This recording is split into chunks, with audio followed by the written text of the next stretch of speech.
Olá, família! Sejam todos bem-vindos ao estudo diário das Escrituras. Nós terminamos a designação do Vem Segue com as Escrituras, de Joseph Smith, história do versículo 1 ao 26, né? Semana que vem tem mais, né? Do 27 em diante ali. Mas no próprio manual do Vem Segue-me, tem uma parte depois desse estudo dizendo vozes da restauração. E lá tem Joseph Smith, William Smith falando, né, sobre que a família influencia muito, né, a nossa ação, tá bom? Na verdade, lá no manual fala assim, ó, todos nós somos profundamente influenciados por nossa vida familiar, e com Joseph Smith não foi diferente. Então, ontem nós estudamos o William Smith, né, o irmão mais novo de Joseph Smith, falando sobre a mãe dele, e agora nós vamos ter aqui o próprio Joseph Smith também falando comentários sobre sua mãe e sobre o seu pai, tá bom? Então vamos observar aqui o que ele vai falar sobre a mãe dele e o pai dele aqui. Ele diz assim, ó: diga agora que meu pai nunca cometeu um ato mesquinho pelo que pudesse dizer que era egoísta na vida, pelo que tenho conhecimento. Ou seja, ele fala que nunca o pai dele cometeu um ato mesquinho, né? Mesquinho significa uma pessoa que demasiadamente é agarrado a bens materiais, então só toma decisões baseado nisso, ou a um ato desprezível. Ele fala que o pai dele nunca tomou esse tipo de comportamento. Ele diz assim: amo meu pai e a lembrança que tenho dele, a memória de seus nobres feitos está sempre presente em minha mente. E muitas de suas palavras, bondosas e paternas, estão gravadas em meu coração. Sagradas para mim são os pensamentos que guardo com carinho na história de sua vida, que passaram por minha mente e se fixaram ali por minha própria observação, desde que nasci. Minha mãe também é uma mulher mais digna e nobre que já conheci. Então aqui, né, Joseph Smith falando sobre o pai e a mãe. A gente vai ter a oportunidade de falar do pai de Joseph Smith lá em Doutrina e Convênios, seção 4, né, muito, muito conhecido, ó vós que embarcais no serviço de Deus. Então aquela revelação foi dada justamente ao pai de Joseph Smith, porque ele estava ansioso querendo compartilhar o evangelho, e aí então o Senhor compartilha aquela mensagem ali com ele, tá bom? Então vamos lá. Aqui então Joseph Smith falou sobre o pai e a mãe que influenciaram ele muito, né, na vida. Então ontem também eu acabei compartilhando sobre minha mãe, e hoje eu quero falar um pouquinho sobre o meu pai também, tá bom? Gratidão aí por vocês ouvirem, né? Muitas pessoas gostaram de eu ter trazido alguns sentimentos que eu tenho em relação à minha mãe, que já está do outro lado do véu. O meu pai, ele está vivo, tá bom? O meu pai biológico. Meu pai biológico ainda é vivo, eu visito ele. Ele não está numa condição muito boa de saúde. Os irmãos se revezam, né? Finais de semanas para ficar lá. O bom é que a família é grande, né? Então dá para fazer um revezamento e também, devido ao quadro clínico, né, do meu pai de saúde, os irmãos ajudam financeiramente, que só a aposentadoria não dá. Mas essa é uma bênção de nós termos muitos irmãos, porque sendo em muitos, cada um ajuda com um pouco e se torna muito, né? Já pensou se fosse só eu como filho dele? Para mim arcar com todas as despesas seria muito impossível, né, aliás, tá bom? Impossível o gasto que ele tem, né? Com remédios, ida em hospital. Se fosse somente para um filho cuidar e arcar ali, não daria. Mas essa é uma vantagem de ter muitos irmãos, tá bom? Então cada um ajuda um pouquinho e tá tudo certo. Mas existe uma verdade triste também, que é aquele ditado que diz que uma mãe, ela cuida de 10 filhos, mas 10 filhos não cuida de uma mãe. Isso significa que, às vezes, quando os pais precisam, né, não vem um filho no auxílio aí. Não é o caso da minha família, meus irmãos, eles se unem, né, para ajudar ali, tá bom? Então, falando aqui do meu pai, né, quando ele... É assim, eu tenho muitos irmãos, né? Por exemplo, minha mãe, ela era casada, né, e ela teve 8 filhos, né? Teve 8 filhos e depois o marido foi embora, né? Não quis mais o relacionamento, foi embora, tá bom? Ele quis se aventurar, enfim. E aí minha mãe ficou sozinha e depois conheceu o meu pai. E namorando, né, acabou que eu nasci, né? Eu nasci no meio aí do relacionamento, então, do meu pai com a minha mãe. Só que o que minha mãe não sabia é que meu pai, né, na verdade, ele tinha 8 filhos, né? Ele era casado. Então, o que aconteceu que eu nasci no meio, então eu tenho 16 irmãos. 8 irmãos por parte de mãe e 8 irmãos por parte de pai ali, tá bom? Então, eu tenho 16 irmãos, são muitos irmãos que eu tenho. Uma alegria, né? Nem sempre eu tive convívio, né, com meus irmãos da parte de pai, porque quando eu nasci, o meu pai ele não assumiu, né? Não quis me assumir como filho. Depois eu até compartilhei ontem, né? Depois o ex-esposo da minha mãe voltou e aí ele me registrou e aí vai a história. Mas enfim, né? Depois que o, que o esposo da minha mãe faleceu, tudo, né? Depois de um tempo, meu pai começou a me visitar, né? A cuidar. E eu lembro disso com carinho, né? Das coisas que ele fazia, né? Ele sempre chegava lá em casa, ou com uma cartela de ovo na mão, ou com alguma feira, alguma coisa, ele sempre estava ali presente, né? Mas a minha infância mesmo, eu não tive um pai paterno assim, porque o meu padrasto morreu muito cedo, e o meu pai também só depois que veio comparecer mais junto para estar mais perto de mim, né? Então eu não tive uma cena que se passa na minha mente, é algo que nunca aconteceu, mas que eu ficava imaginando e queria que tivesse acontecido, né?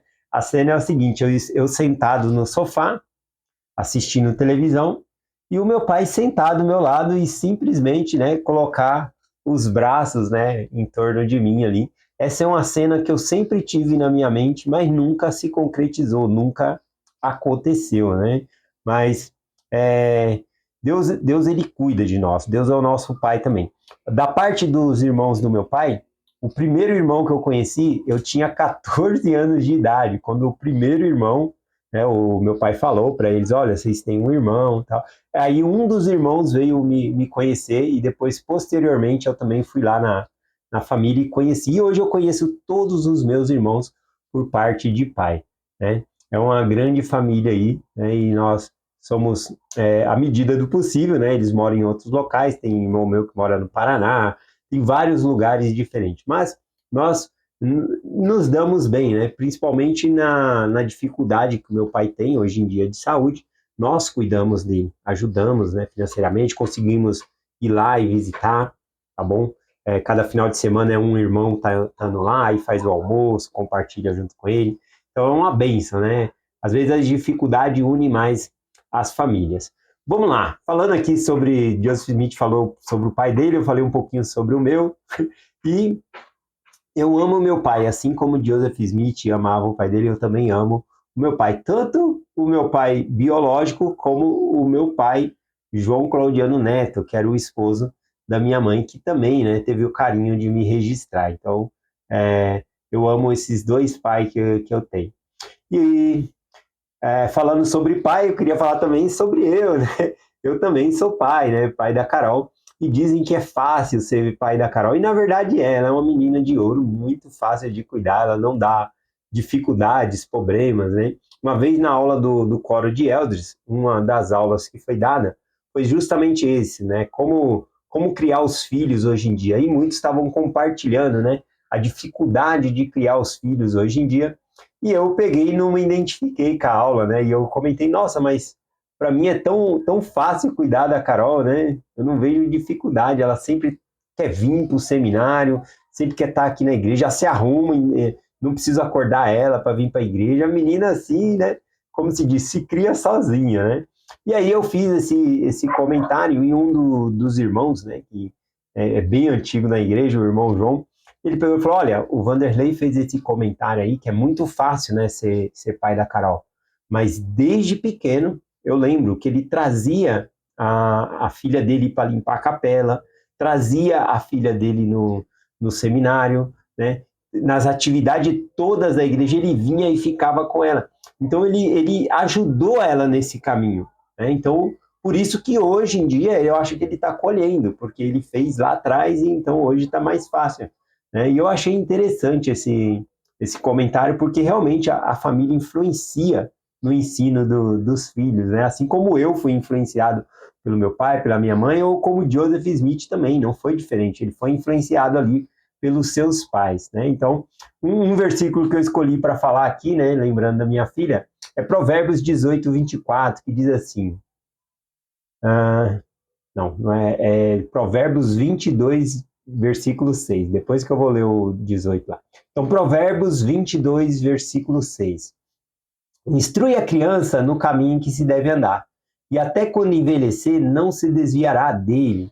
Essa escritura muitos interpreta, né? Eu não acho errado, interpreta que se nós criamos o filho no caminho do evangelho, depois ele não vai se desviar. Mas essa é uma realidade, às vezes, que depende do filho. A gente tem aí Leí, né, que criou seus filhos, né, ali na doutrina, mas dois dos seus filhos se desviaram, não quiseram saber de seguir ao Senhor.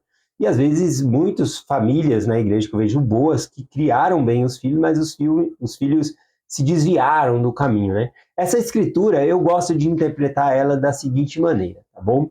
Aqui diz o seguinte, não que a outra interpretação está errada, mas aqui diz, ó, instrui a criança no caminho que se deve andar. Isso é um mandamento. Nós devemos instruir nossos filhos no caminho que eles devem andar. Ponto, né?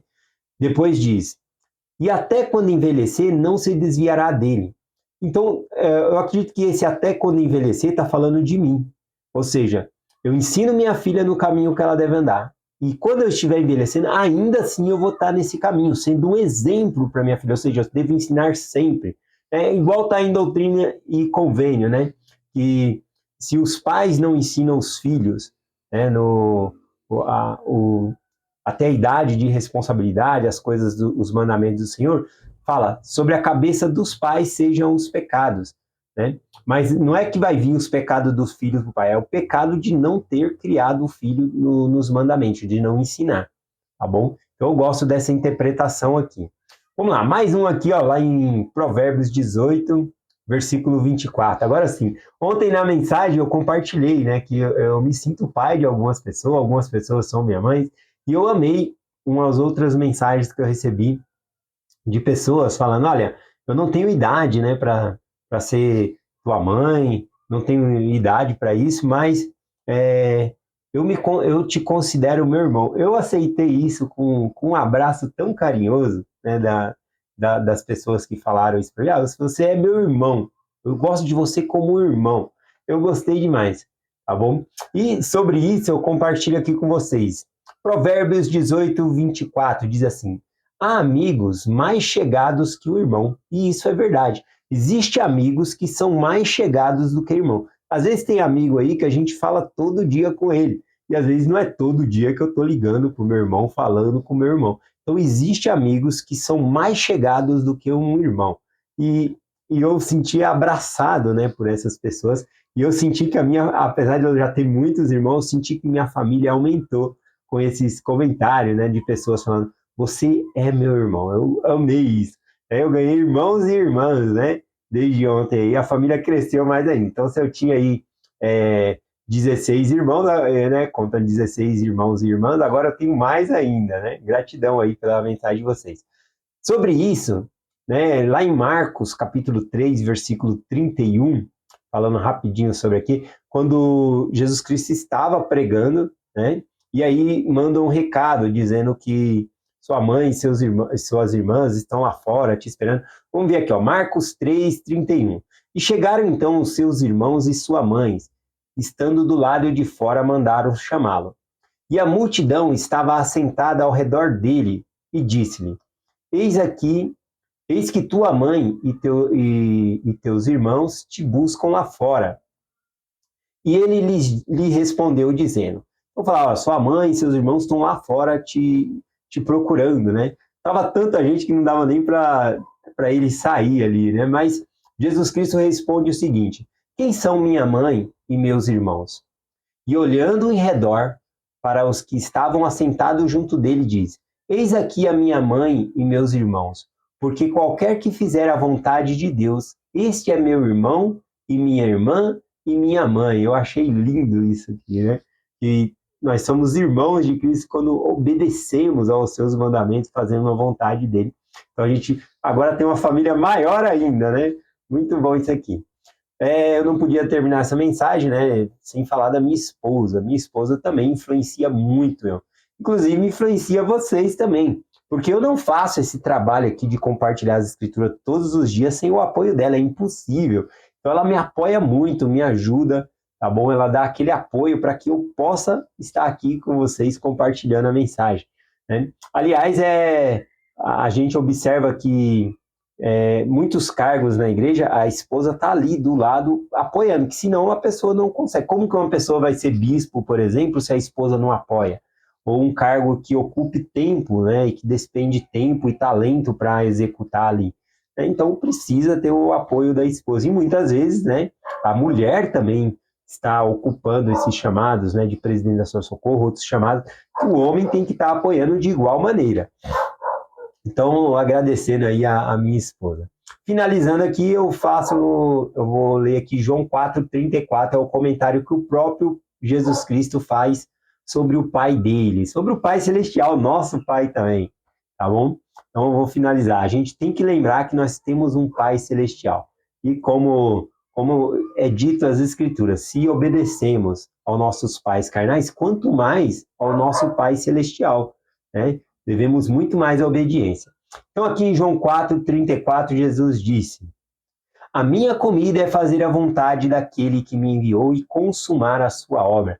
A comida de Jesus é fazer a vontade do Pai e consumar a obra que ele deu a ele. Imagina isso. Comer naquela época era um sinal de festividade, de alegria. Comer é felicidade. Até hoje, né? Até a palavra que nós usamos para festejar é comemorar. Comer, comemorar. Então, comendo a gente comemora, né? E no Velho Testamento, no Novo Testamento também, um banquete, sempre tem essas palavras, porque significa alegria, felicidade, tá bom? Então, veja, felicidade, sem falar que a comida também é a necessidade do nosso corpo. Saco vazio não para em pé. E Jesus Cristo disse: a minha comida é fazer a vontade daquele que me enviou. Ou seja, a necessidade de Cristo, a alegria de Cristo é fazer a vontade de Deus. Eu quero chegar nesse nível.